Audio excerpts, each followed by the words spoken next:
ডিসেম্বরের বুদ্ধিজীবী হত্যা পাকিস্তানিরা করেনি। অবান্তর আমার মরতে ইচ্ছা করে যে এখনো বাংলাদেশে এর বিরুদ্ধে প্রতিবাদ উঠেনি যুব সমাজের কাছ থেকে। জনগণ যদি একটি সঠিক ভোটের মাধ্যমে সঠিক নেতৃত্ব বেছে নিতে পারে, ওই নেতৃত্বই ফ্যাসিবাদকে ঠেকিয়ে রাখবে। পুলিশের মধ্যে কোনো ধরনের সংস্কার হয় নাই। এই প্রশাসন দিয়ে কিভাবে সিইসি যেখানে বলতেছে এটা বিচ্ছিন্ন ঘটনা, কিভাবে একটা নির্বাচন সুষ্ঠু হবে?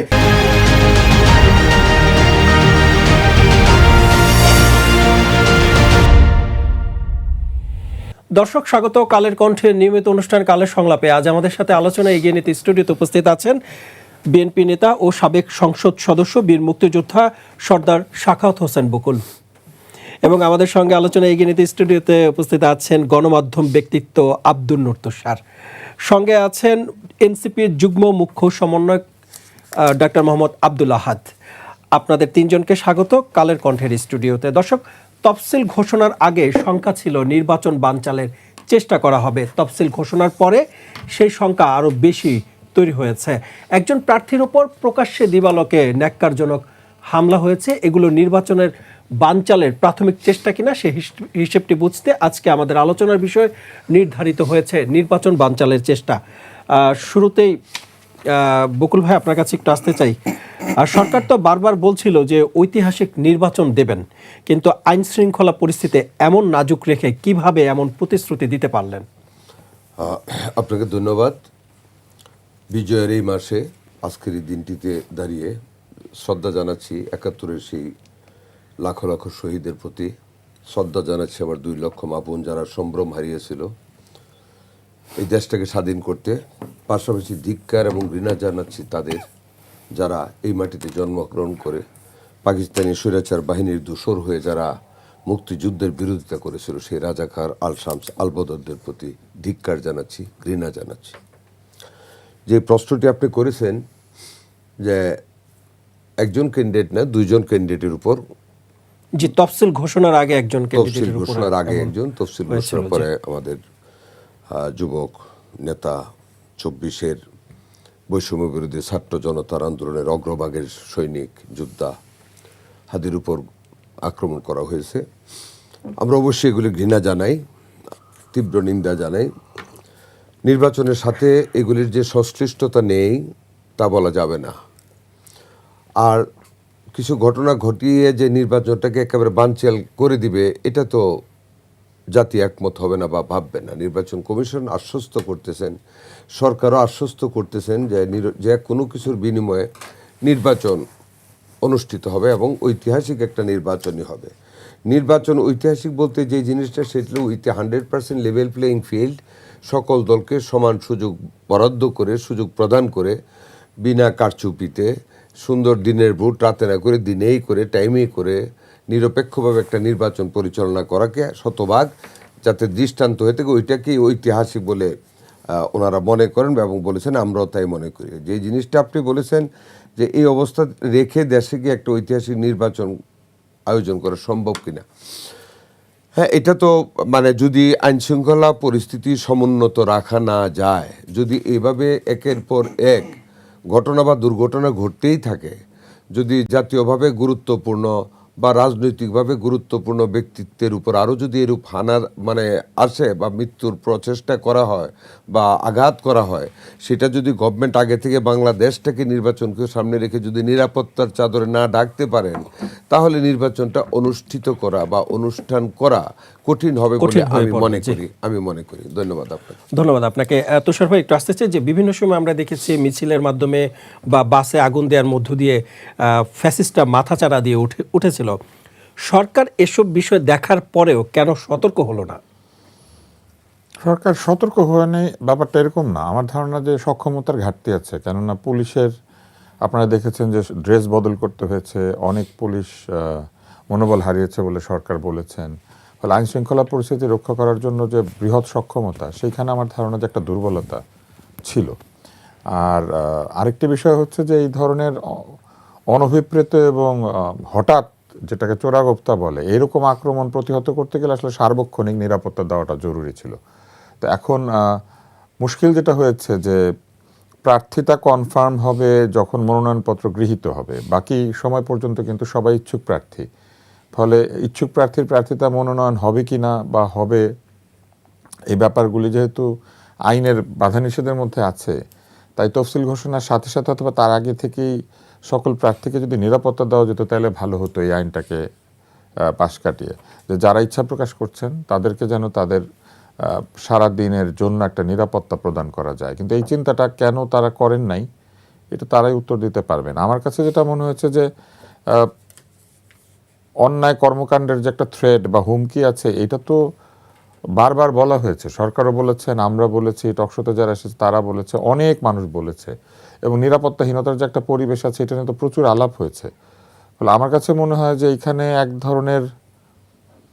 ধরনের আমি বলবো যে রিলাক্টেন্স আর কি, মানে ধরে নেওয়া হয়েছে যে এরকম কাজ কে করবে, কিন্তু এরকম কাজই তো করছে লোকজন করছে, এবং এইটা আমি মনে করি যে এমন একটা পরিস্থিতি, যে পরিস্থিতিতে পিছিয়ে আসার কোনো সুযোগ নাই। কেননা হাদি নিজেই গণতান্ত্রিক একজন ব্যক্তি এবং সে নিজে নির্বাচনে দাঁড়িয়ে গণতন্ত্রকে আনার জন্য চেষ্টা করছিল, এবং শুধু তাই না, সে তার বক্তৃতার মধ্যেও বলেছে, আমার একটা বক্তৃতা তার বেশ পছন্দ হয়েছিল, সেটাতে সে বলছে এরকম যে অন্তত একজন সেও যদি পাশ করে, বাকি 299 জন অন্তত তার সততা কিংবা তার কাজের মধ্যে দিয়ে বুঝতে পারবে যে একটা বাচ্চা ছেলে যদি পারে তাহলে ও মানে আরো বয়স্করা পারবে না কেন, মানে তার মধ্যে এক ধরনের দৃঢ়তা ছিল। কিন্তু এই বিষয়টি এতই মনোবেদনার কারণ হয়েছে যে আমি বিভিন্ন জায়গাতে কথা বলতে অসুবিধা বোধ করছি। কিন্তু আপনি আমাকে যে প্রশ্নটা করেছেন, আমি শুধু এতটুকুই বলবো যে এখনো সময় শেষ হয়ে যায় নাই, আরো প্রার্থীরা আছেন এবং প্রার্থীদেরও একটা দুর্বলতা আছে। কিন্তু তরুণদের মধ্যে থেকে যারা প্রার্থী হচ্ছেন তাদের তো এটা প্রথম ভোট। একদিকে তারা প্রথম ভোট দিচ্ছেন, আবার তারা প্রার্থী হয়েছেন এই বয়সে। তারা হয়তো আজকে থেকে 10-15 বছর আগে এই বয়সী ছেলে মেয়েরা প্রার্থী হওয়ার কথা চিন্তাই করতো না, কিন্তু এখন তারা এটা করছে কারণ তারা মনে করছে যে এই প্রার্থীতার ভিতর দিয়ে তাদের পছন্দের একটা দেশ তৈরি করতে পারবে। সেক্ষেত্রে এই প্রার্থীরা তো নির্বাচনের পরিবেশ, নির্বাচনের হুমকি, নির্বাচনের গন্ডগোল, এইসবের বিষয়ে তাদের তো পূর্ব কোনো অভিজ্ঞতা নাই। এমনকি তারা যে অন্য কোনো প্রার্থীর হয়ে অনেক কাজ করেছেন ব্যাপারটা তাও না। তো আমি মনে করি যে এরকম জায়গাতে আমার মনে হয় যে প্রার্থীদের প্রতিও নির্বাচন কমিশনের কিছু ইনস্ট্রাকশন, নিরাপত্তা ইনস্ট্রাকশন, এই জিনিসগুলি থাকা দরকার ছিল। অথবা ধরেন পুলিশ বা যারা আইনশৃঙ্খলা বাহিনী, তারা যদি প্রার্থীদেরকে একটা কমন নিরাপত্তার ইনস্ট্রাকশন ইস্যু করতেন যে ওনারা কি করতে পারবেন, কি করতে পারবেন না, কোন কোন নিরাপত্তা হুমকির দিকে ওনাদেরকে খেয়াল রাখতে হবে, এই বিষয়গুলি জানলে ভালো হতো। যেহেতু সে স্বতন্ত্র প্রার্থী, আমার কাছে মনে হচ্ছে সে সবাইকে কাছে ডেকে নিয়েছে এবং সেই কাছে ডাকার বিষয়টা ছিল সরল বিশ্বাসে। কিন্তু যে ঘটনাটা ঘটেছে আপনি দেখেন, সেই সরল বিশ্বাস এবং ছোট একটা প্রচারণা দল তার, সেখানে সে লোকজন আনার চেষ্টা করেছে, এই দুর্বলতাটাকে কাজে লাগিয়ে এত বড় একটা দুর্ঘটনা ঘটেছে। জি, ধন্যবাদ আপনাকে। জনাব আব্দুল আহাদ, আপনার কাছে একটু আসতে চাই। গত 14 মাসে ফ্যাসিবাদকে চিহ্নিত করতে পারেনি সরকার, উপযুক্ত ব্যবস্থাও নিতে পারেননি। এখন যখন বলা হচ্ছে যে ঐতিহাসিক উৎসব মুখর নির্বাচন দেবেন, স্বাভাবিকভাবেই ফ্যাসিবাদ এটা সহজে মেনে নেয়ার কথা নয়, সেই মেনে নেয়া না থেকেই কি টার্গেট কিলিংয়ের শিকার করা হচ্ছে কিনা? জি, ধন্যবাদ আপনাকে। আসলে আমি প্রথমেই বলতে চাই যে বিগত অভ্যুত্থানের পরবর্তীতে আমাদের যে বিপ্লবীদের যে অ্যাটিচিউডটা, ফিদেল ক্যাস্ট্রো খুব সুন্দর করে বলেছিলেন যে আসলে যখন বিপ্লবীরা নমনীয় হয়ে যায় তখন আসলে বিপ্লবটা ধ্বংস হয়ে যায়। 5ই আগস্টের পরে যারা বিপ্লবী সরকার একটা গঠন করার কথা ছিল সেটা করতে পারে নাই, এবং যারা বিপ্লবের সুবিধাভোগী থেকে শুরু করে যারা অ্যাকচুয়ালি অপরাধী ছিল তারা চলে গিয়েছে দেশ থেকে, বাংলাদেশ থেকে। তারা আমাদের প্রতিবেশী রাষ্ট্র ইন্ডিয়া তাদেরকে আশ্রয় প্রশ্রয় দিয়েছে, এবং আমরা দেখেছি যে কিছু গ্রেপ্তার হয়েছে, ক্যান্টনমেন্টে তাদেরকে আশ্রয় দেওয়া হয়েছিল, সেটারও এখনও আমরা অ্যাকাউন্টেবিলিটির মধ্যে আনতে পারি নাই। তাদের কতজন এখানে গ্রেপ্তার করা ছিল, তাদের কিভাবে এক্সিট হলো, ক্যান্টনমেন্টের হেফাজতে থাকা অবস্থায় কিভাবে তাদেরকে এক্সিট দেওয়া হলো, সেটারও কিন্তু আমরা অ্যাকাউন্টেবিলিটির মধ্যে আনতে পারি নাই। এবং যারা কালচারাল ফ্যাসিস্ট আসলে আছে, তারা কিন্তু আবার নতুন করে আপনাদের মাধ্যমে কিন্তু আবার আমাদের কাছে আবার ভিজিবিলিটি প্রদর্শন করেছে। আমরা দেখেছি যে বিভিন্ন সময় প্রতিটা রাতেই টকশোতে বিভিন্ন পক্ষের লোকজন আসে, একটা বিএনপির আসে, একটা এনসিপির আসে, আর একটা কালচারাল ফ্যাসিস্ট যে কিনা আওয়ামী লীগকে পুনর্বাসন করতে যাচ্ছে, এরকম লোক আসে। আসলে আপনাদেরকেও দায়ের মধ্যে আমরা আনতে চাই যে আসলে আপনারা তাদেরকে প্রমোট করেন কিনা আমাদের আসলে জানা নাই। আমরা বলতে চাই দেখেন যে যখন দেশের এই পরিস্থিতি মানে এমন একটা পরিস্থিতির মধ্যে আমি একটু শেষ করি একটা শব্দের প্রতি আমি একটু আপত্তি জানাচ্ছি, মানে আপনি যেটা বলছিলেন যে কালচারাল ফ্যাসিস্টের, মানে তাহলে কাদেরকে, মানে যে আমি বলতে চাচ্ছি যে যারা এই বিগত 16 বছরে এই যে গুণ খুম হয়েছে তাদেরকে সহযোগিতা করেছে কোনো না কোনো ভাবে, তাদের দ্বারা যারা বিরোধী মত ছিল তাদের দমন পীড়ন করে নাই, তাদের দমন পীড়ন তাদের উপরে কেন হয় নাই, তাদের প্রমোট করেছে, এখন তাদেরকে আবার ফিরিয়ে আনার জন্য যে চেষ্টা করা হচ্ছে এই জিনিসগুলোকে অ্যাড্রেস করার প্রয়োজন আছে। এবং তাদেরকে আবার নতুন করে এসে তারা আওয়ামী বয়ান তৈরি করছে যে আগেই তো ভালো ছিলাম, কোন দেশে আসলাম, এই দেশে কি রাতের ভোটকে আমরা চেয়েছিলাম, এই দেশে কি সকালে ঘুম থেকে উঠে দেখবো আমার ভোটটা আরেকজন নিয়ে ফেলেছে, আমি কি এই দেশে দেখবো যে আমি মসজিদে নামাজ পড়তে গেছি সেখান থেকে আমাকে আয়না করে ধরে নিয়ে আমার 3 বছরের কোনো খবর নাই, আমি কি এই দেশ চেয়েছিলাম যেখানে 800 আয়নাঘর তৈরি হয়েছে, আমি কি সেই দেশ চেয়েছিলাম যেখানে 1400 বেশি শহীদ হয়েছে, আমি কি সেই দেশ চেয়েছিলাম যেখানে আমার বাক স্বাধীনতা ছিল না, আমরা কথা বলতে পারি নাই, ক্যাম্পাসে ক্যাম্পাসে আমাদেরকে পিটিয়ে মেরে ছাদ থেকে ফেলে দেওয়া হয়েছে, আমরা কি সেই দেশ চেয়েছিলাম ইন্ডিয়ার বিরুদ্ধে ইলিশের বিরুদ্ধে কথা বলতে গেলে আমাকে হত্যা করা হবে, আমরা কি সেই দেশ চেয়েছিলাম ফেনী নদী নিয়ে কথা বলতে গেলে আবরার ফাহাদকে হত্যা করা হবে, যখন ইন্ডিয়া সম্পর্কে ওসমান হাদি ন্যারেটিভ তৈরি করছে তাকে টার্গেটেড কিলিং করা হচ্ছে, আমি তো একজন সার্জন, আমি তার অপারেশন টিমের সদস্য, আমি তার ব্রেইনে রক্তের উপরে হাত রেখে শপথ নিয়ে বলতে চাই, আমি শপথ নিয়েছি এই বাংলাদেশে আমি তাদেরকে যুদ্ধ ঘোষণা করলাম। যারা আবার নতুন করে আওয়ামী বয়ান প্রতিষ্ঠা করতে চায়, যারা আবার নতুন করে আওয়ামী লীগকে পুনর্বাসন করতে চায়, তাদেরকে আমি বলতে চাই যে আপনারা এখনও সাবধান হয়ে যান, তাছাড়া আপনাদের এই 18 কোটি মানুষ আপনাদেরকে প্রত্যাখ্যান করবে এবং আপনাদেরকে আপনাদের বন্ধুপ্রতিম রাষ্ট্রে বাংলাদেশের থাকার কোনো জায়গা না দিয়ে তাদের কাছে আপনাদেরকে পাঠিয়ে দিবে। আমি বলতে চাই দেখেন ওসমান হাদিকে কীভাবে কিলিং করা হয়েছে, টার্গেটেড কিলিং। আপনি দেখবেন অ্যানাটমিক্যালি দেখবেন তার ডান পাশ দিয়ে গুলি করে এফোর ওপর করে ব্রেন স্টেমের একদম পাশ দিয়ে আরেক পাশ দিয়ে বের হয়ে গিয়েছে, এবং তার সবচেয়ে যে ভাইটাল অর্গান যেখানে হৃদযন্ত্র এবং শ্বাসযন্ত্রের সেন্টার থাকে ওই সেন্টারে তাকে হিট করেছে। মানে কি একটা টার্গেটেড কিলিং, এবং যারাই এই ইন্ডিয়া সম্পর্কে আওয়ামী লীগ সম্পর্কে উচ্চকণ্ঠ প্রদর্শন করবে তাদেরকে থেমে দেওয়া হবে। এটা একটা তরুণ সমাজের কাছে মেসেজ। এবং আজকে সিইসির নাসির উদ্দিন সাহেব বলছেন যে আসলে এটা তো বিচ্ছিন্ন একটা ঘটনা, এই আধা ঘন্টা আগে সে ব্রিফ করছে যে না এটা তো কোনো ঘটনা না, এর আগে ঘটেছে, আহসানুল্লাহ মাস্টার তাকে হত্যা করা হয়েছে, এটা তো একটা বিচ্ছিন্ন ঘটনা। এক উসমান হাদির হত্যা তো দেশের আইন শৃঙ্খলা পরিস্থিতি কোনো অবনতি দেখে না, বরঞ্চ উন্নত হয়েছে। আমি এই নাসির উদ্দিনকে বলতে চাই আপনি যদি এখনও জনগণের পালস না বুঝেন তাহলে এই জনগণ আপনাকে প্রত্যাখ্যান করবে, আপনার ইসিকে প্রত্যাখ্যান করবে। এইটা কোনো ধরনের বিচ্ছিন্ন ঘটনা না। এই বাংলাদেশে যদি ওসমান হাদির হত্যাকে কোনো বিচ্ছিন্ন ঘটনা বলা হয় এবং যেই প্রতিষ্ঠান এটাকে বিচ্ছিন্ন ঘটনা বলবে এই জনগণ তাদেরকে প্রত্যাখ্যান করবে। এবং আমি বলতে চাই যে জনগণের যে আকাঙ্ক্ষা তৈরি হয়েছে এবং নতুন একটা বাংলাদেশের জন্য যারা ফাইট করছে এবং জুলাই যোদ্ধা যারা আছে তাদেরকে নিরাপত্তা দেওয়ার জন্য ব্যর্থ প্রশাসন। আপনি দেখেন স্বরাষ্ট্র উপদেষ্টা আমরা দেখেছি 2টা বাজে গুলি করা হয়েছে এবং মধ্যরাতে বর্ডার সিল করা হচ্ছে। ঢাকাকে আমরা সিল করতে পারি নাই, 2টা বাজে গুলি হওয়ার পরেই তো আধা ঘন্টার মধ্যে ঢাকা সিল করা দরকার। বিভিন্ন এন্ট্রি পয়েন্টগুলো আছে সেগুলোতে সিল করে দেওয়া দরকার ছিল, বর্ডারকে সিল করে দেওয়া দরকার ছিল। বর্ডার সিল হচ্ছে কখন? মধ্যরাতে, যখন এই সন্ত্রাসীরা আইডেন্টিফাই হয়েছে। আপনারা দেখেছেন তারা ইন্ডিয়ার মধ্যে গিয়ে সেলফি তুলে দিচ্ছে। তাহলে আমরা কি দেখতে পেলাম? যে শস্যের মধ্যে মনে হয় ভূত আছে। আপনারা কি দেখেছেন যে এই যে পুলিশের মধ্যে আমরা শুধু তার শুধু ইউনিফর্ম চেঞ্জ করেছি, কিন্তু কোনো ধরনের কোনো সংস্কার হয় নাই। পুলিশের যে প্রস্তাবনাগুলো ছিল সেগুলো বাস্তবায়ন হয় নাই, নতুন করে কোনো পুলিশ রিক্রুটমেন্ট হয় নাই। আমি আমার নির্বাচনী আসন দিনাজপুর 5, সেখানে 1 মাস আগে একটা হত্যাকাণ্ড ঘটেছে।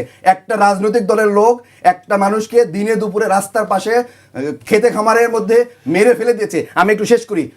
খেতে খামারে মেরে ফেলে দিয়েছে, তাকে তার পরিবার মামলা নেওয়ার জন্য থানায় গিয়েছে। আমার ওসি মামলা নেয় নাই, তারা আমাদের কাছে হেল্প চাইতে এসেছে। আমরা যখন থানায় কথা বলেছি তখন তারা বলে আপনাকে কেন জবাবদিহিতা করব, মামলা হবে কিনা এটা আমরা জানি। আমরা এসপির সাথে কথা বলেছি, এসপি মহোদয় বলে আপনি কে? আমি শেষ করি। তাহলে যে পুলিশ এই 5 আগস্টের আগে আপনারা দেখেছেন যেভাবে একটা রাজনৈতিক দলের এজেন্ডা বাস্তবায়ন করেছে, সেই পুলিশের পরিবর্তন হয় নাই, তাদের চরিত্র পরিবর্তন হয় নাই। আমরা দেখেছি যে তারা একটা রাজনৈতিক দলকে যেভাবে সুযোগ সুবিধা দিয়েছিল, এখন তারা আবার মনে করেছে যে আর একটা রাজনৈতিক দল যারা কিনা ক্ষমতার দ্বার প্রান্তে, তাদের আবার চামচামি করে, তাদের আবার চাটুকারি করে আবার তারা চেয়ারে বসে থাকবে, পোস্টিং প্রমোশন ভালো জায়গায় নিবে এবং পোস্টিং প্রমোশন নেওয়ার মাধ্যমে তাদের আবার এজেন্ডা বাস্তবায়ন করবে। কিন্তু বাংলাদেশের জনমানুষের কোনো আকাঙ্ক্ষা পূরণ হয় নাই, এবং এটার দায় অবশ্যই স্বরাষ্ট্র উপদেষ্টাকে নিতে হবে, এই ইন্টারিমকে নিতে হবে। এবং পুলিশ প্রশাসনের যে কোনো পরিবর্তন হয় নাই, পুলিশের মধ্যে কোনো ধরনের সংস্কার হয় নাই, এই প্রশাসন দিয়ে কিভাবে সিইসি যেখানে বলতেছে এটা বিচ্ছিন্ন ঘটনা, কিভাবে একটা নির্বাচন সুষ্ঠু হবে? জি, ধন্যবাদ আপনাকে। একটা আসনের স্বতন্ত্র বকুল ভাই একটু প্রার্থীকে আসতে চাই আপনার নিরাপত্তা কাছে। দিতে পারে না, সেখানে 300 আসনে কিভাবে স্বতন্ত্র প্রার্থীকে তারা জি, ধন্যবাদ আপনাকে। বকুল ভাই একটু আসতে চাই, এই যে আহাদ ভাই যেটা বলছিলেন যে আপনার কাছেও কি এগুলো শুধু বিচ্ছিন্ন ঘটনা মনে হচ্ছে নাকি নাকি নির্বাচন বাধাগ্রস্ত করার জন্য এসব ঘটনা দেখেন, তৈরি করা হচ্ছে? আমি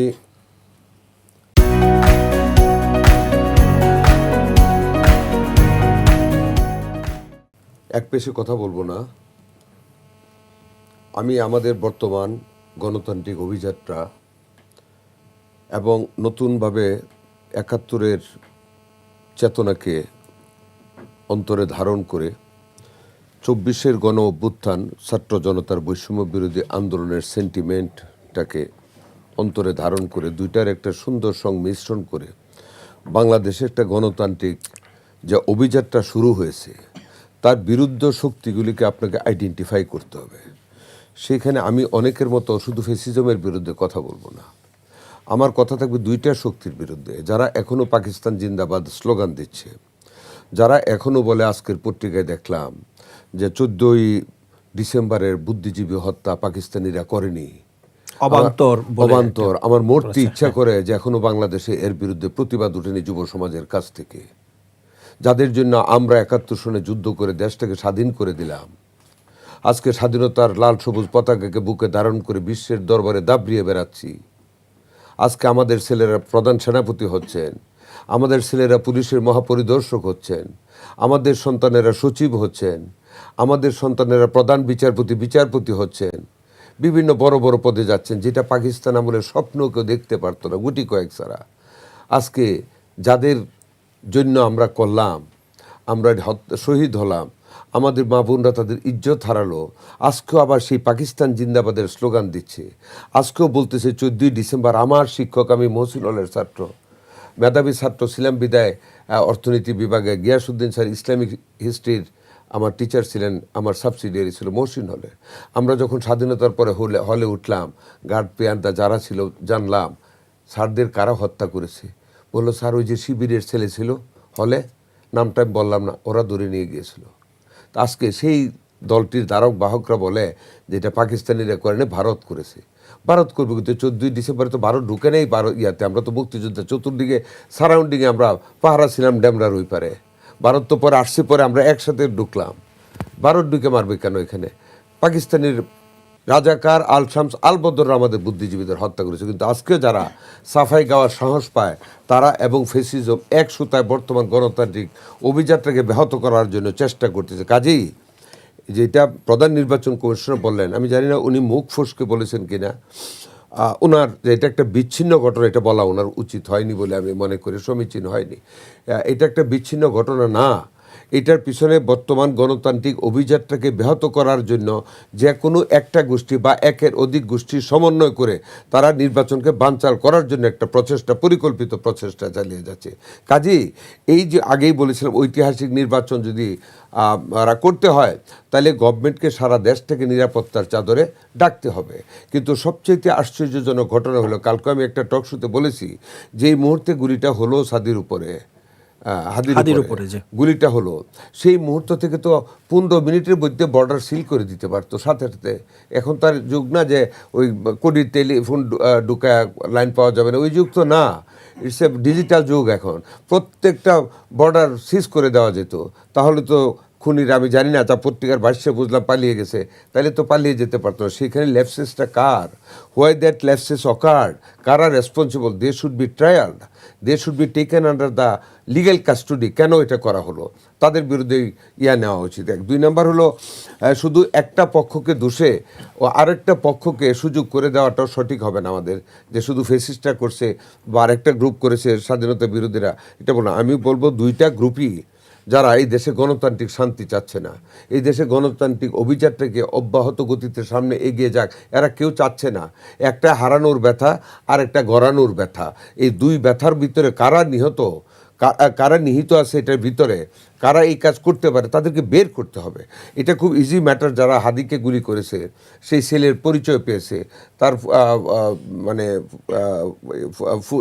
মানে তার পূর্ব রাজনৈতিক পরিচয় পেয়েছে, ওইটাকে লক্ষ্য করে যদি টোটাল মানে নিউট্রাল একটা ইনভেস্টিগেশন হয়, আমার দৃঢ় বিশ্বাস মোটিভও পাওয়া যাবে, কোন ব্লকের লোক, কোন রাজনৈতিক আদর্শের কিলার সেটাও পাওয়া যাবে। সেইটা থেকে কনক্লুশন করা খুব সহজ হবে, what was the purpose against that hit against mister Hadi, এই জিনিসটা পাওয়া যাবে। ধন্যবাদ আপনাকে। এই ফ্যাসিবাদের এই মাথাচাড়া আমাদের ঠেকানো সম্ভব কিনা?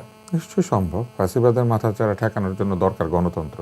দেশে গণতন্ত্র আসলেই ফ্যাসিবাদ দূর হবে। একটা গণতান্ত্রিক শাসন ব্যবস্থায় ফ্যাসিবাদ কি করে মাথাচাড়া দিবে? মানুষ ভোট দিবে, ভোট দিলে মানুষ তার পছন্দের শাসককে পাবে, সেই শাসক যদি পছন্দনীয় কাজ না করে মানুষ আবার ভোট দিয়ে তাকে সরিয়ে দিবে। এটাই তো ফ্যাসিবাদ ঠেকানোর পন্থা। এই গণতন্ত্রই তো মানুষ চেয়েছে বাংলাদেশে, এবং সেটার জন্যই তো আজকে এত পরিশ্রম, এত রক্ত, এত আত্মত্যাগ। কেননা মানুষ চেয়েছে যে তাদের রায় এবং তাদের মতামত এবং তাদের পছন্দ অনুযায়ী রাষ্ট্র এবং সরকার পরিচালিত হবে। ফ্যাসিবাদ কী জিনিস? ফ্যাসিবাদ হচ্ছে যে গণতন্ত্রকে অগ্রাহ্য করে নিজের শাসন কায়েম করে, নিজের ইচ্ছা মতো দেশ চালায়, নিজের ইচ্ছা মতো আইন করে, নিজের ইচ্ছা মতো এমপি ঠিক করে, নিজের ইচ্ছা মতো মন্ত্রী ঠিক করে। সেটা হচ্ছে ফ্যাসিবাদ। ফ্যাসিবাদ কি? ফ্যাসিবাদ হচ্ছে মানুষের অধিকার কেড়ে নেয়, ফ্যাসিবাদ হচ্ছে মানুষের নিরাপত্তা কেড়ে নেয়। ফ্যাসিবাদের মূল বৈশিষ্ট্য কি? ফ্যাসিবাদের মূল বৈশিষ্ট্য হচ্ছে জনগণের মতামতকে তোয়াক্কা না করে একটি ব্যক্তি বা একটি গ্রুপ অফ পিপল বা কিছু মানুষের শাসন কায়েম করা। এবং পৃথিবীতে তো ফ্যাসিবাদ শুধু বাংলাদেশে প্রথম আসে নাই, সারা দুনিয়াতে এসেছে। যেসব জায়গাতে ফ্যাসিবাদ বিতাড়িত হয়েছে তারা ফ্যাসিবাদকে ঠেকিয়ে রেখেছে কি দিয়ে? গণতন্ত্র দিয়ে, জনগণের শাসন কায়েম করার মধ্য দিয়ে। জনগণ যদি রায় দিতে পারে এবং জনগণ যদি একটি সঠিক ভোটের মাধ্যমে সঠিক নেতৃত্ব বেছে নিতে পারে, ওই নেতৃত্বই ফ্যাসিবাদকে ঠেকিয়ে রাখবে। কেননা সেই নেতৃত্ব গণতান্ত্রিক। গণতন্ত্র তার অস্তিত্বের জন্যই ফ্যাসিবাদকে ঠেকিয়ে রাখে, যেমন ফ্যাসিবাদ তার অস্তিত্বের জন্য গণতন্ত্রকে বাতিল করে। ধন্যবাদ আপনাকে। আহাদ ভাই, একটু আসতে চাই আপনার কাছে। প্রধান উপদেষ্টার সিনিয়র সহকারী প্রেস সচিব ফওয়াজ আহমেদ তিনি বলেছেন যে এই গুলির ঘটনায় গোয়েন্দা ব্যর্থতা রয়েছে, রাষ্ট্রের গোয়েন্দার ব্যর্থতা রয়েছে। আপনার কাছে কি তাই মনে হয় কিনা? জি ধন্যবাদ। আসলে এখন ওনারা যে এই বক্তব্যগুলো দেয় এগুলো খুবই হাস্যকর ওনাদের পজিশন থেকে। আমরা বলতে চাই যে গোয়েন্দা ব্যর্থতা রয়েছে নাকি আপনার গভর্নমেন্ট বা এই ইন্টারিম যদি মনে করে যে তারা কন্ট্রোল করতে পারছেন না, তাহলে সেটা পাবলিক করে দিবে। পাবলিক করে দিলে জনগণ সেটাকে ডিল করবে।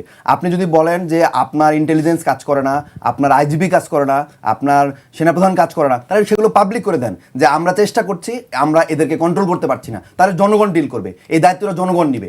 কিন্তু আপনি গোয়েন্দা ব্যর্থতা বললেন কিন্তু আপনি কোনো কাজ করতে পারছেন না, এটা আবার বলবেন না যে পাবলিকলি, তাহলে তো হবে না। আপনি দেখেন একটা দেশের ইন্টেলিজেন্স লাগবে না, আমরাই জানি, এখন সোশ্যাল মিডিয়ায় জানে যে ওসমান হাদির উপরে মৃত্যু থ্রেট আছে।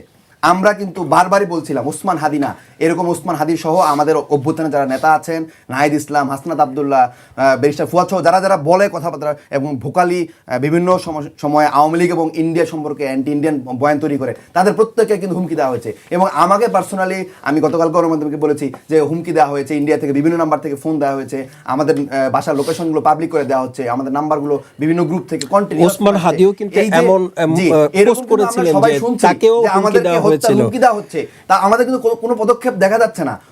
সরকার বলছে যে আমাদের প্রার্থীদের আসলে নিরাপত্তা দেওয়া হবে। হ্যাঁ, এটা গতকালকে বলেছেন যে তাহলে আগে কেন দিল না? কোথায় আমার এলাকার আমার জনগণ, আমার নেতাকর্মীরা বলে যে আমাদেরকে কন্টিনিউয়াস হুমকি দেওয়া হচ্ছে বিভিন্ন রাজনৈতিক দলের পক্ষ থেকে যে তোমরা কেন এনসিপিতে জয়েন করছো, তোমরা কি জানো না দেশের পলিটিক্স কোন দিকে যাচ্ছে, তোমাদের কিন্তু পিঠের চামড়া তুলে নিবো আমরা। এটা কেন হচ্ছে? কারা করতেছে? আপনি কোনো ইনভেস্টিগেশন করতে পারছেন না। আপনি যখন থানায় ইনফর্ম করছেন, সেই থানা একটা নির্দিষ্ট রাজনৈতিক দলের এখানে এজেন্ডা বাস্তবায়ন করছে, তাহলে এটা তো হইতে পারে না। একটা প্রশাসন তো কোনো রাজনৈতিক দলের হইতে পারে না। একটা থানার ওসি সে প্রত্যেকটা জনগণের নিরাপত্তা নিশ্চিত করার কথা, কিন্তু সেটা করছে না। কিন্তু এই যখন আমরা কোথায় অভিযোগটা জানাবো, কার কাছে আমরা জানাবো? তাহলে একটা রাষ্ট্রযন্ত্র কাজ করছে না অ্যাকচুয়ালি। তাহলে রাষ্ট্রযন্ত্র যদি কাজ না করে তাহলে কি আমরা বারবার রক্ত দিব? এই জুলাইয়ে যে শহীদ হয়েছে 1400 বেশি আমরা দেখেছি, এই আমরা কি আরেকটা অভ্যুত্থানের মধ্যে দিয়ে যাব? বারবার কি আমরা রক্ত দিব? এটা তো হতে পারে না। তাহলে আপনাকে বলতে হবে আপনি কোথায় প্রবলেম ফেস করছেন, সেটা আপনাকে বলতে হবে। আমরা সেই জনগণ সেই দায়িত্বটুকু নিতে চাই এবং বলতে চাই যে আজকে পর্যন্ত আপনারা দেখেছেন যে প্রেসিডেন্ট তার ওইখান থেকে বসে বিভিন্ন এজেন্ডা বাস্তবায়ন করছে। সেনাপ্রধান বলেছে বিডিআর বিদ্রোহের সময় এখানে ফুল স্টপ, এখানে আর কোনো ধরনের কোনো ইনভেস্টিগেশন দরকার নেই, আমরা সব ডকুমেন্ট পেয়েছি। কিন্তু পরে কি দেখলাম আমরা, এখানে আরেকটা ইনভেস্টিগেশন হলো, জেনারেল ফজলুল স্যার আবার দেখলেন যে বিভিন্ন রাজনৈতিক বিভিন্ন বাহিনীর জেনারেলরা এখানে ইনভলভ, বিভিন্ন বড় বড় পদে যারা আছে তারা এখানে ইনভলভ। তাদেরকে কি আপনি গ্রেপ্তার করেছেন? কেন করেন নাই? রিপোর্ট তো অনেক আগে জমা হয়েছে, তাদেরকে কেন গ্রেপ্তার করা হচ্ছে না? এটা পাবলিকলি আপনি বলেন, এটা জবাবদিহিতার আওতায় আনতে হবে। তাদের তো একটা দীর্ঘ ইনভেস্টিগেশন তারা করেছে, লং টাইম ইনভেস্টিগেশন করেছে, করে একটা রিপোর্ট জমা দিয়েছে। ওই রিপোর্ট জমা দেওয়া পর্যন্তই শেষ? ওটা কি কাগজের মধ্যেই থাকবে, নাকি ওটা ইমপ্লিমেন্টেশন হবে? কেন ইমপ্লিমেন্টেশন হচ্ছে না? বাধাটা কোথায়? কোন কোন পয়েন্টে বাধা পাচ্ছেন? এগুলোকে জবাবদিহিতার আওতায় আনতে হবে। এবং জনগণ যদি একটা সময় দেখে যে আপনারা কোনো ধরনের কোনো জবাবদিহিতার জায়গায় আসছে না, তাহলে আবার খুব শীঘ্রই, সময় দেরি নাই, জনগণ আবার রাস্তায় নামবে। এবং আমি বলতে চাই, আমার ভাই ওসমান হাদির যদি আজকে কিছু হয়ে যায়, আমরা এখান থেকে ঘোষণা দিতে চাই, ওসমান হাদির লাশ নিয়ে আমরা রাস্তায় রাস্তায় এই জবাবদিহিতার জায়গাগুলো তৈরি করতে চাই। এবং বলতে চাই, যারা এই কালচারালি ফ্যাসিজমের মাধ্যমে বিভিন্ন টকশোতে, পত্রিকায়, মিডিয়ায়, সোশ্যাল মিডিয়ায় আওয়ামী বয়ান তৈরি করছেন যে একটা ফ্যাসিবাদী সরকার, এই আওয়ামী লীগ যারা দল হিসেবে আমরা দেখেছি বিডিআর বিদ্রোহের মতো হত্যাকাণ্ড করেছে, 1400-এর বেশি শহীদ করেছে, যারা বিভিন্ন 800-র বেশি গুম খুন করেছে, এবং বিভিন্ন রাজনৈতিক দল, আমার সহকর্মী এখানে আছেন, নিশ্চয়ই সেও অনেকদিন বাসায় থাকতে পারে নাই। আমরা দীর্ঘদিন ক্যাম্পাসে থাকতে পারি নাই, বহিষ্কৃত হইতে হয়েছে, জেলে যেতে হয়েছে। আমরা নির্বাচনের 3 মাস আগে থেকে আমাদের বাড়ি ঘরে কেউ থাকতে পারে নাই। আমাদের যারা পরিবারের আত্মীয় স্বজন আছেন, আমাদের মায়েরা, আমাদের বোনেরা বাসায় থাকতে পারে নাই, তাদেরকে হুমকি ধুমকি দেওয়া হয়েছে। আমার চাচা স্ট্রোক করেছে। এই যে পরিস্থিতিগুলো তৈরি হয়েছে, এটা একদিনে হয় নাই। এবং আওয়ামী লীগ যে আজকে ফ্যাসিস্ট হিসেবে তৈরি হয়েছে, একা আওয়ামী লীগ হয় নাই। আওয়ামী লীগের যে বিভিন্ন পক্ষগুলো আছে, সবাই কিন্তু তাকে সাহায্য করেছে। মিডিয়া যেরকম সাহায্য করেছে, বিভিন্ন অঙ্গ সংগঠনগুলো প্রত্যেকে সাহায্য করেছে। জি, ধন্যবাদ আহাদ আপনাকে। বকুল ভাই, একটু আসতে চাই যে আগামীকাল তো মহান বিজয় দিবস, দেশকে চালাতে হলে মুক্তিযুদ্ধের বাইরে যাওয়ার সুযোগ আছে কিনা? খুব কঠিন একটা প্রশ্ন করলেন। দেখেন, দেশকে চালাতে হলে দেশপ্রেমের দরকার। দেশপ্রেমের তাগিদেই মুক্তিযুদ্ধ হয়েছিল, দেশপ্রেমের তাগিদেই কিন্তু 24-এর বৈষম্য বিরোধী ছাত্র জনতার আন্দোলন হয়েছিল এবং এতগুলি মানুষ নিহত হলো, শহীদ হলো। কাজে এই দেশটাকে সামনের দিকে নিয়ে যাওয়ার জন্য মুক্তিযুদ্ধের চেতনা এবং নতুন একটি বাংলাদেশ গড়ার যে প্রত্যয় ছাত্র জনতা প্রকাশ করেছে, সাকসেস হয়েছে 24শে 5ই আগস্টে, যে কারণে ফ্যাসিজমের বিদায় হয়েছে, এইটাকে সংমিশ্রণ করে, এইটাকে ধারণ করে দেশটাকে গড়ে তুলতে হবে। একটি দুর্নীতিমুক্ত, একটা বৈষম্য মুক্ত, একটি সুন্দর গণতান্ত্রিক বাংলাদেশ। যেটা তুষার সাহেব বললেন যে ফ্যাসিজমের গণতান্ত্রিক অগ্রযাত্রা যদি থাকে দেশে, যদি গণতান্ত্রিক প্রক্রিয়া চলমান হয়, আমাদের নেতা জনাব তারেক রহমান যেটা বলেছেন যে আমরা যদি নির্বাচিত হই, সরকার গঠন করার মতন ম্যান্ডেট পাই জনগণের কাছ থেকে, আমরা একা সরকার গঠন করব না। আমরা সমমনা রাজনৈতিক দল এবং দেশের গুণীজনদের নিয়ে আপার হাউস করার মাধ্যমে আমরা একটা সরকার গঠন করব। Elimination of absolute power in the hands of the prime minister is being reduced. এটা একটা ব্যালেন্স করা হবে in between the president and the prime minister. 70 ধারাকে রিফর্মস করা হচ্ছে। এরকম অনেকগুলি যেগুলিতে ফ্যাসিজম তৈরির আভাস আছে, গন্ধ আছে, স্মেল আছে, এগুলিকে দূরীভূত করে সংস্কারের মাধ্যমে একটা রিয়েল গণতান্ত্রিক যাত্রাকে অব্যাহত রাখার জন্য যেভাবে গভর্নমেন্ট চালানো দরকার, আমরা সেভাবে গভর্নমেন্ট চালাতে বদ্ধপরিকর। এতগুলি রক্ত, প্রায় 1400 উপর, এই জুলাই অভ্যুত্থানে যেটা দিল মাত্র, তো এখনও তো রক্তগুলি শুকায়নি। আমরা তো এটাকে ভুলে যেতে পারি না, আমরা তো অকৃতজ্ঞ হতে পারি না। এটাকে ধারণ করে একটি গণতান্ত্রিক দেশ যদি পরিচালিত হয়, ফ্যাসিজম কোনোদিন আসতে পারবে না। যেখানে ডেমোক্রেসি, সেখানে কিন্তু ন্যায় বিচার। যেখানে ডেমোক্রেসি নেই, সেখানে আপনাকে অন্যায় অভিজ্ঞতা আপনাকে নিতে হবে। কাজে গণতন্ত্রের কোনো বিকল্প নেই। এই গণতন্ত্রর, আচ্ছা শোনেন, এই যে পাকিস্তান ভাঙলো, পাকিস্তান তো আমরা ভাঙতে চাই নাই। 70-এর নির্বাচনে মেজরিটি সিট পাওয়ার পরে যখন একটি বিশেষ রাজনৈতিক দলকে পূর্ব পাকিস্তানের ক্ষমতা দেওয়া হলো না, যেই দিন সংসদটাকে ভেঙে দেওয়া হলো, আমরা তো হলের ছাত্র, ওই মুহূর্তে আমরা মিছিল বের করে দিলাম। বাংলা ফার্স্ট স্লোগান ছিল বাংলার পুলিশ অস্ত্র ধরো, বাংলাদেশ স্বাধীন করো। আমরা বের হয়ে গেলাম, পাকিস্তান আর্মিও বের হয়েছে, আমরাও বের হলাম, দৌড়াদৌড়ি করলাম, মানুষ মরল, রিক্সাওয়ালা মরল। এই যে গণতন্ত্রের যে যাত্রা, গণতন্ত্রের প্রতি মানুষের যে রেসপেক্ট, ওই রেসপেক্টটা গণতন্ত্র ছিল না বলেই কিন্তু শেখ হাসিনার বিরুদ্ধে এই ইয়াটা হয়েছে, ফ্যাসিস্টদের বিরুদ্ধে আন্দোলন হয়েছে। গণতন্ত্র ছিল না বলেই কিন্তু ফ্যাসিজমের মহানায়িকা শেখ হাসিনা রাজাকারদের কথা এই ছাত্র সমাজকে সামগ্রিকভাবে রাজাকার বলতে পেরেছে, অদ্যত আচরণ করেছে কথাবার্তায়, এটাই ফ্যাসিজমের পরিচয়, যেটা তুষার সাহেব বললেন। কাজে এই ফ্যাসিজমের বিদায় হয়ে যদি গণতান্ত্রিক রাষ্ট্র প্রতিষ্ঠা হয়, আপনি সেইটা মুক্তিযুদ্ধ এবং এই জুলাই অভ্যুত্থানের সেন্টিমেন্টকে বুকে ধারণ করে, তাহলে দেশ ভালো চলবে। ধন্যবাদ। আরও একটি প্রশ্ন যোগ করতে চাই আপনার কাছে। আপনি তো একজন বীর মুক্তিযোদ্ধা। মুক্তিযুদ্ধ নিয়ে আমরা দেখছি যে সম্প্রতি সময় নানা ধরনের বিতর্কিত মন্তব্য করা হচ্ছে, মানে আপনার কাছে এটা কেমন লাগছে? খুব দুর্ভাগ্যজনক, টু আনফরচুনেট। আমি প্রথমে আমার বক্তব্যে বললাম যে এখনো এই এত বছর 53 বছর পরে দাঁড়িয়ে মুক্তিযুদ্ধের বিরুদ্ধে কথা শুনতে হয়। 30 লক্ষ মানুষের রক্ত দিয়ে, 2 লক্ষ মাবুদ্দার সম্ভ্রম হারিয়ে দেশটাকে স্বাধীন করলাম, আর সেই দেশের মাটিতে দাঁড়িয়ে এখন মানে মুক্তিযুদ্ধের বিরুদ্ধে কথা শুনতে। এই জন্য কালকেও বলেছি, আজকের দর্শক শ্রোতা যারা ইয়াং জেনারেশন, আমি একজন সিনিয়র সিটিজেন হিসেবে আহ্বান জানিয়ে রুখে দাঁড়াতে হবে এদেরকে। এরা দেশের শত্রু, এরা গণতন্ত্রের শত্রু, এরা এই মাটির শত্রু, 71 স্বাধীনতার শত্রু। এই রাজাকার, আলবদর, আল শামস এবং নব্য ফেসিবাদদের বিরুদ্ধে যুব সমাজকে রুখে দাঁড়াতে হবে, গণতান্ত্রিক বাংলাদেশকে রাখার জন্য, স্বাধীন সার্বভৌম বাংলাদেশকে অক্ষুণ্ণ রাখার জন্য। এটি আমার বক্তব্য। মানে রাষ্ট্র থেকে এ ধরনের কোনো ব্যবস্থা নেওয়া উচিত কিনা, মানে তাদের বিরুদ্ধে? রাষ্ট্র যদি ব্যবস্থা নিতে ব্যর্থ হয়, তাহলে I want to go back to mister Hadi. আমরা সেই ব্যবস্থা নিতে হবে, এই বয়সে আমরা রাস্তায় নামতে হবে।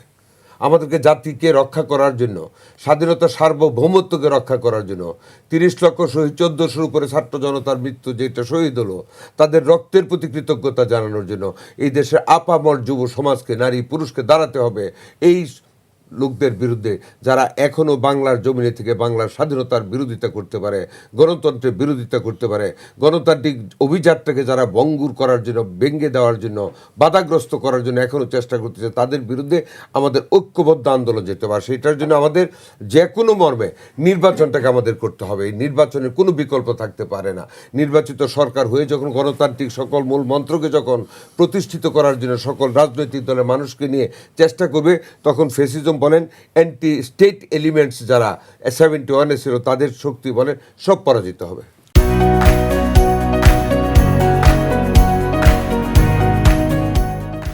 ধন্যবাদ আপনাকে। আহাদ ভাই, এই প্রশ্নটি আপনাকেও করতে চাই যে তরুণ প্রজন্ম আসলে কতটুকু মুক্তিযুদ্ধের আদর্শ ধারণ করছেন এখন? জি ধন্যবাদ। আসলে আমরা যারা 24-এর গণঅভ্যুত্থানের পরবর্তী সময়ে বিভিন্ন প্ল্যাটফর্মে কাজ করি, আমরা 71-কে আমাদের হৃদয়ে রেখে দিয়েছি। আমরা বলেছি যে 71 এবং 24 আমাদের হৃদয়ে আছে এবং এটা নিয়ে কোনো ধরনের কোনো বিতর্ক হবে না, এবং আমরা এই দুই আদর্শকে মেনে সামনের দিকে বাংলাদেশপন্থী একটা বাংলাদেশ তৈরি করতে চাই। তবে আমি এখানে একটু পয়েন্ট অ্যাড করতে চাই যে আমরা দেখেছি যে বিগত সময়গুলোতে যারা মুক্তিযোদ্ধার নাম ব্যবহার করে, তাদের এই মুক্তিযোদ্ধার সার্টিফিকেটকে ব্যবহার করে এই ফ্যাসিবাদকে লেজিটিমেসি দিয়েছে, তাদেরকে আইনের আওতায় আনতে হবে। আমরা কি দেখেছি না যে ডামি ইলেকশনে এই মুক্তিযোদ্ধারা ক্যান্ডিডেট হয়েছিল এবং তারা কোনো ধরনের বিনা প্রতিদ্বন্দ্বিতায় 50 জন 54 জন মুক্তিযোদ্ধা বিজয়ী হয়েছে? এভাবে ফ্রেমিং তো করার মানে প্রয়োজন আছে বলে আমরা মনে করি কিনা, যে আসলে তারা মুক্তিযোদ্ধা কিন্তু তারা ফ্যাসিবাদের দোসর। আমরা যদি এটাকে যদি মুক্তিযোদ্ধার সাথে মিলাই, মুক্তিযুদ্ধ এক জিনিস আর ফ্যাসিবাদকে সাহায্য করা আরেক জিনিস। মুক্তিযুদ্ধ 71-এ হয়েছে, আমরা নতুন একটা দেশ পেয়েছি। আমার সহ আলোচক বলেছেন যে এই যে বাংলাদেশে আজকে আমরা ডক্টর হয়েছি, এই যে সেনাপ্রধান হচ্ছে, আমলা হচ্ছে বা বড় বড় পজিশনে যাচ্ছে, পাকিস্তান থাকলে কিন্তু সেটা আমরা হইতে পারতাম না। পাকিস্তানের সময় সেটা হয় নাই, আমাদেরকে রেপ্রাই করা হয়েছে। এটা নিয়ে আমাদের কোনো আর্গুমেন্ট নাই। স্বাধীন বাংলাদেশে এসে যদি কেউ মুক্তিযুদ্ধের সার্টিফিকেট ব্যবহার করে, মুজিববাদী চিন্তা ব্যবহার করে এই দেশটাকে ধ্বংসের পায়তারা করে, আমরা কি দেখেছি যে 71-এর পরবর্তীতে নতুন সংবিধান হওয়ার কথা ছিল এবং সেই সংবিধানে এসে যখন ক্ষমতায় শেখ মুজিব আসে এবং শেখ মুজিব আসার পরে কি করেছে, মুক্তিযুদ্ধ তৈরি হয়েছিল দেশে একটি সাম্য, মানবিক মর্যাদা, সামাজিক ন্যায় বিচার প্রতিষ্ঠা করা। কিন্তু তারা কি করেছে, বাংলাদেশে এসে সকল গণমাধ্যমকে নিষিদ্ধ করে দিয়েছে, আওয়ামী লীগকেও নিষিদ্ধ করে দিয়েছে, সকল রাজনৈতিক দলকে নিষিদ্ধ করে দিয়েছে। আমরা কি দেখেছি যে এখানে কোনো ধরনের কোনো বাক স্বাধীনতা ছিল না, তারা বাকশাল কায়েম করেছে। চতুর্থ, এই জিনিসগুলো মুক্তিযুদ্ধ চেতনাকে, আমি শেষ করি, মুক্তিযুদ্ধ চেতনাকে বারবার ভুলণ্ডিত করেছে। তাহলে আমরা কি দেখতে পাই যে মুক্তিযুদ্ধ নিয়ে আমাদের কোনো ধরনের কোনো কথা থাকতে পারে না, এটা আমাদের অস্তিত্ব, আমরা ওতপ্রোতভাবে জড়িত। কিন্তু মুক্তিযুদ্ধ করেছি আমি, এরপরে যদি আমি যে অপরাধগুলো আমি করব, এইটা লেজিটিমেসি তো মুক্তিযুদ্ধ হতে পারে না। মুক্তিযুদ্ধ এন্ডোর্স করতে চাচ্ছি, জি please, I should do that. যে কথাটা সে বলেছে যে মুক্তিযুদ্ধের সার্টিফিকেট নিয়ে, মুক্তিযুদ্ধের নাম বলে যারা মুক্তিযুদ্ধের রিয়েল চেতনাকে বলে যারা নতুন ফেসিবাদ তৈরি করে, গণতন্ত্রের বিরুদ্ধে, মুক্তিযুদ্ধের চেতনার বিরুদ্ধে কাজ করে, হ্যাঁ, তাদের আওতায় আনতে হবে, মানে বিচারের আওতায় আনতে হবে। বিচারের I আওতায় আনতে হবে, 100% এগ্রি উইথ ইউ। আমি আপনাকে I want to go back to a very মানে পাস্ট স্টোরি।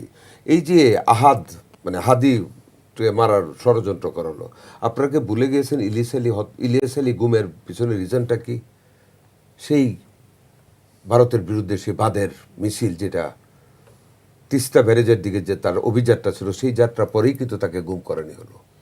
এখানে যারা নাকি মুক্তিযুদ্ধের কথা বলে, মুক্তিযুদ্ধের তবজি জপে, যারা জিকির করে, যারা ভারতীয় আধিপত্যবাদকে বাংলাদেশে, আগ্রাসনকে বাংলাদেশে প্রতিষ্ঠিত করতে চায়, যারা দিনের ভোট মুক্তিযুদ্ধের যে চেতনা ছিল, যেটা আমি বললাম সংসদ ভাঙ্গার, রিয়েল চেতনা যেটা ছিল গণতান্ত্রিক রাষ্ট্র এবং গণতন্ত্র, মানুষের স্বাধিকার, সেটাকে ধ্বংস করে দিনের ভোট যারা রাতে নিয়ে যেতে পারে, যারা মুক্তিযুদ্ধের যে সংসদ মানে গণতন্ত্রকে হত্যা করে বাকশাল তৈরি করেছিল, যারা নাকি এই গত 17 বছর আমাদেরকে কথা বলতে দেয় নাই, জঙ্গলে ঘুমাতে হয়েছে, আমার পায়ে টেন্ডন নাই, আমি 18 ক্যান্ডিডেট হয়েছিলাম বলে, ওই মুক্তিযোদ্ধাদের পরিচয় দিয়ে বাংলাদেশ চলতে হবে না। মুক্তিযুদ্ধের চেতনাকে নতুনভাবে প্রতিষ্ঠিত করতে হবে, গণতান্ত্রিক অভিযাত্রাকে অক্ষুণ্ণ রেখে। এটাই হলো আমার কথা। জি, আহাদ ভাই আরেকটু আসতে চাই আপনার কাছে, সেটি হচ্ছে এই গোলাম পরোয়ারের বক্তব্য এবং হচ্ছে চট্টগ্রাম বিশ্ববিদ্যালয়ের সহ উপাচার্যের বক্তব্য আপনি কিভাবে দেখবেন? যে তারা বলছে যে চট্টগ্রাম বিশ্ববিদ্যালয় সহ উপাচার্যের বক্তব্যটা একটু বলি, যেটা বকুল ভাই প্রশ্নের উত্তর দিয়েছেন। আমি আপনার অবস্থানটা একটু জানতে চাই যে পাকিস্তানি বাহিনী বুদ্ধিজীবীদের হত্যা করবে, এটা অবান্তর, চট্টগ্রাম বিশ্ববিদ্যালয়ের সহ উপাচার্য বলেছেন। আর গোলাম পরোয়ার বলেছেন যে বুদ্ধিজীবী হত্যাকাণ্ড ভারতীয় সেনা ও গোয়েন্দাদের একটি সুপরিকল্পিত অংশ। আমি অবান্তর বলি নাই তো, মানে আপনি বলেন না, কিন্তু এটি হচ্ছে তার মন্তব্য। ওরা বলেছে। হ্যাঁ, জি ধন্যবাদ। আসলে এটা তাদের দলীয় সিদ্ধান্ত এবং জামাতে ইসলাম বা মিয়া গোলাম পরোয়ার কিংবা চট্টগ্রাম ইউনিভার্সিটির যে প্রভিসি, এটা ওনাদের বক্তব্য। ওনারা আসলে ওনাদের বয়ান তৈরি করে ওনারা স্বাধীনতা যুদ্ধ নিয়ে ওনাদের পজিশনটা ক্লিয়ার করবে। বাট আমরা আকাঙ্ক্ষা করি, আমরা 24-এ যে শক্তি আছে, আমরা চিন্তা করি যে মুক্তিযুদ্ধের প্রশ্নে কোনো ধরনের আপোষ হবে না, 24-এর প্রশ্নে কোনো ধরনের কোনো আপোষ হবে না। আমরা 71 এবং 24-এর আদর্শকে সামনে রেখে সামনের একটি নতুন বাংলাদেশ করতে চাই। তবে আমরা এটাও বলতে চাই, যারা মুক্তিযুদ্ধকে ব্যবহার করে এই বাংলাদেশের স্বাধীনতা সার্বভৌমত্বকে ভারতের কাছে বিক্রি করে দিতে চাই, তাদেরকেও আমরা ছাড় দিব না। বা 71-এ যারা এখানে বিভিন্ন অপরাধ করেছে, বিভিন্ন সময় আমাদের যে 71-এ যুদ্ধের সময় সংগঠিত যে অপরাধ করেছে, সেটা যেরকম বিচার করার প্রয়োজন আছে, এবং 71 পরবর্তীতে মুক্তিযুদ্ধকে বিক্রি করে যারা বাংলাদেশকে, স্বাধীন বাংলাদেশকে ভারতের কাছে বিক্রি করে দিতে যাচ্ছে, তাদেরকেও আমরা ছাড় দেব না। আমরা এই নতুন ছাত্র সমাজ এই ভ্যানগার্ড হিসেবে কাজ করতে চাই, যে আমরা কোনো ধরনের নব্য ফ্যাসিবাদ যেরকম দেখতে চাই না, আমরা কোনো ধরনের অপরাধীকে আমরা বাংলাদেশে কোনো ধরনের স্পেস দিতে চাই না। ধন্যবাদ আপনাকে। বকুল ভাই একটু আসতে চাই, দেশ আসলে কোন দিকে যাচ্ছে? দেশ সঠিক দিকে যাচ্ছে ইনশাল্লাহ। গণতান্ত্রিক যাত্রা শুরু হয়েছে, নির্বাচন হতে হবে এবং নির্বাচন হবে, এর কোনো ব্যত্যয় নেই। যে কথাটা হাত বলেছে, দেশ যদি কোনো ভুল পথে যায়, এই যুব সমাজ কিন্তু ছাড় দেবে না। We all will come on the street again, including the men and women. কেউ কিন্তু বসে থাকবে না। কাজে এত ফ্রাস্ট্রেটেড হওয়ার কারণ নেই যে দেশটা ধ্বংস হয়ে যাবে। হ্যাঁ, দেশটাকে পথভ্রষ্ট করার জন্য কিছু গোষ্ঠী কাজ করতেছে, নব্য রাজাকাররা কাজ করতেছে, পতিত ফেসিবাদ কাজ করতেছে, থাকতে পারে আরও ইন্টারেস্টেড গ্রুপ কাজ করতেছে। বাট এদের বিরুদ্ধে রুখে দাঁড়ানোর মতন বাংলাদেশি সুনাগরিকেরও কিন্তু অভাব নেই। আমাদের ছাত্র সমাজ আছে, আমাদের ইয়াং জেনারেশন আছে। দ্যাট যদি ক্রাইসিসে পরে আপনি দেখবেন আপসে আপ একটা ইউনিটি হয়ে যাবে। 71-এ যে ইউনিটিটা হয়েছিল, সেটা কিন্তু কেউ ডাক ডোল পিটিয়ে করে নাই, অটোমেটিক্যালি কিন্তু 25শে মার্চ রাতের পর একটা বিশাল ইউনিটি হয়ে গিয়েছে।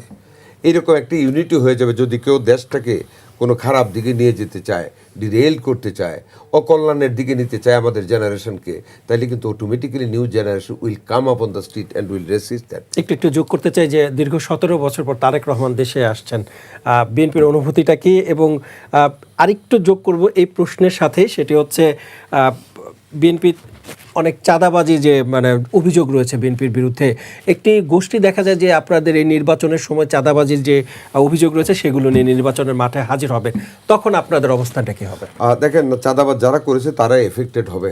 হ্যাঁ, তবে চাঁদাবাজদের বিরুদ্ধে আমাদেরও বক্তব্য থাকবে। আমাদের নেতা জনাব তারেক রহমান মোর দেন অ্যারাউন্ড মানে নিয়ার অ্যাবাউট টু 8,000 নেতাকর্মীকে আমাদের দল থেকে বহিষ্কার করা হয়েছে।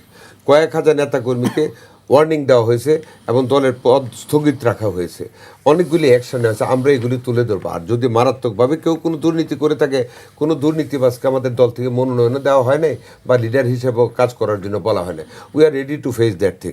তবে হ্যাঁ, যারা দুর্নীতি করেছে, আমরা দুর্নীতির বিরুদ্ধে আমাদের নেতা যুদ্ধ ঘোষণা করেছেন এবং প্রত্যেকটা স্টেপ দুর্নীতির বিরুদ্ধে আমরা ক্ষমতায় আসলে নেওয়া হবে ইনশাল্লাহ। আর তারেক রহমান আসার ব্যাপারে প্রস্তুতি আসলে আমাদের দলের না, সারা বাংলাদেশের মানুষের একটা প্রস্তুতি চলছে, একটা উত্তাপ বেড়ে চলেছে। তারেক রহমান আসবে ঢাকা, রিয়েলি ঢাকা শহর না, বাংলাদেশ কাঁপবে। মানুষ প্রস্তুত তারেক রহমান সাহেবকে রিসিভ করার জন্য ঢাকাতে। আমরা এখনও পূর্ণাঙ্গ প্রোগ্রাম পাইনি। আমার দৃঢ় বিশ্বাস আগের দিন রাত্র থেকে ঢাকা অচল হয়ে যাবে, মানুষের সয়লাভ হয়ে যাবে। ধন্যবাদ আপনাকে। ধন্যবাদ আপনাকে, আপনাদের তিনজনকে অসংখ্য ধন্যবাদ আমাদের মূল্যবান সময় দেওয়ার জন্য। দর্শক, আপনারা দেখছিলেন আমাদের নিয়মিত অনুষ্ঠান কালের সংলাপ। আজ এ পর্যন্তই। ভালো থাকুক দেশ, ভালো থাকুক দেশের মানুষের প্রত্যাশা। আল্লাহ হাফেজ।